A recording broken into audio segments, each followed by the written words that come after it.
Chrystia Freeland is possibly the darkest female in the world of politics, and trust me, with luminaries like AOC, Kamala Harris, Nancy Pelosi, Kaja Kallas, Mette Frederiksen, it wasn't an easy victory. We will tell you all about it, but before that, if you're a fan of non-corporate funded free news and analysis, you've landed on the right YouTube channel. We publish 3 videos a day, first at 9:15 a.m. EST, second at 1:30 p.m. EST, and the third at 5:30 p.m. EST. So if that's of interest to you, tell us about a friend who looks for the any key to press any key. Okay, let's begin. Nice try.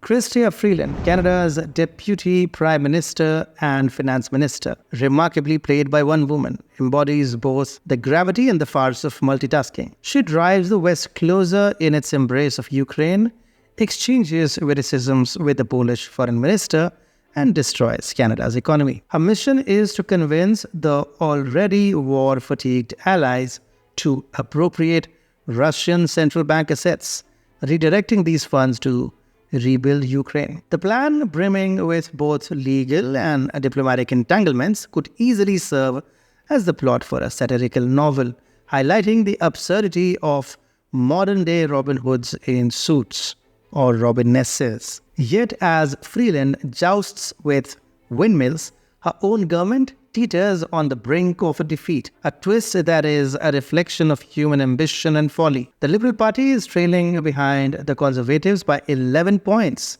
served as a stark reminder of the consequences of unchecked bullshitism. Despite the domestic turmoil, Freeland remains unshaken, her dedication to Canada and Ukraine unwavering. Her insistence on the interconnectedness of Canada's safety and prosperity with Ukraine's victory would be comedic gold in any satirist's hand, a testament to the absurd lengths politicians will go to draw lines where none exist. And yet, through her unwavering commitment, Freeland declares, "My 100% job is to act in the Canadian national interest," highlighting the delightful absurdity of politics where everything is connected, if only in the speeches of those who walk its stage. Right at the start of the war, Freeland convinced the Western powers to freeze a staggering $300 billion in Russian assets.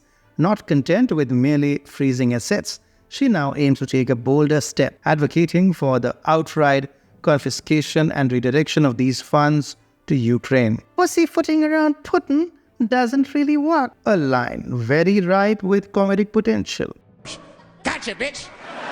Freeland, drawing from a lineage that traces back to Ukrainian soil, has become something of a linguistic duelist, engaging with Kiev's officials in Ukrainian while reserving her Russian to rebuke Moscow's representatives. In the early days of the conflict, she was on the phone many times daily with Ukraine's Prime Minister, embodying the eager intern spirit with her.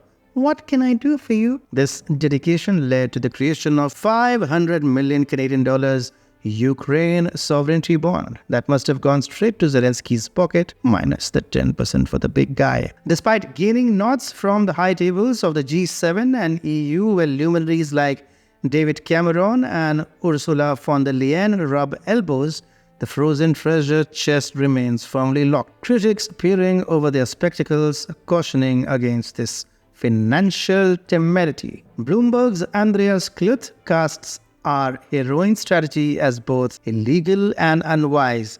Meanwhile, Foreign Policy's Agathe de Marius speaks of unintended consequences, as Russia waves a list of Western treasures to snatch in retaliation.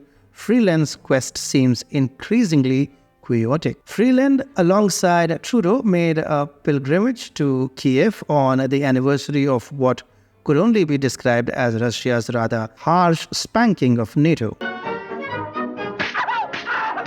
She engaged in a very long discussion with U.S. Treasury Secretary Janet Yellen, hoping to rally support for a grand scheme of asset appropriation. While the Biden administration seems to have been charmed, Europe's big players remain coy, leading Freeland to muse philosophically, "If you want to do big things, it can take a little bit of time." With a persistence that borders on the quixotic, she admits, "Every single thing I do, I kind of feel like, wow, you should have done it yesterday."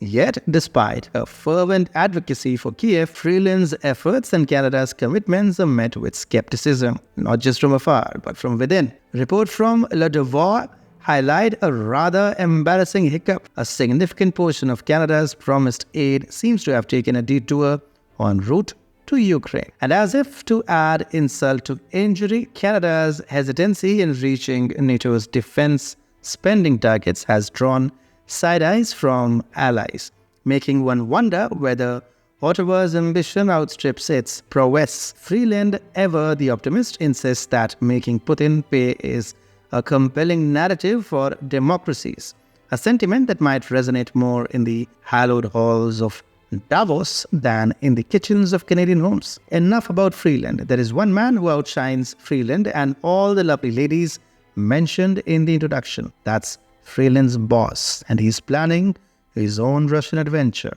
Watch this video to know more.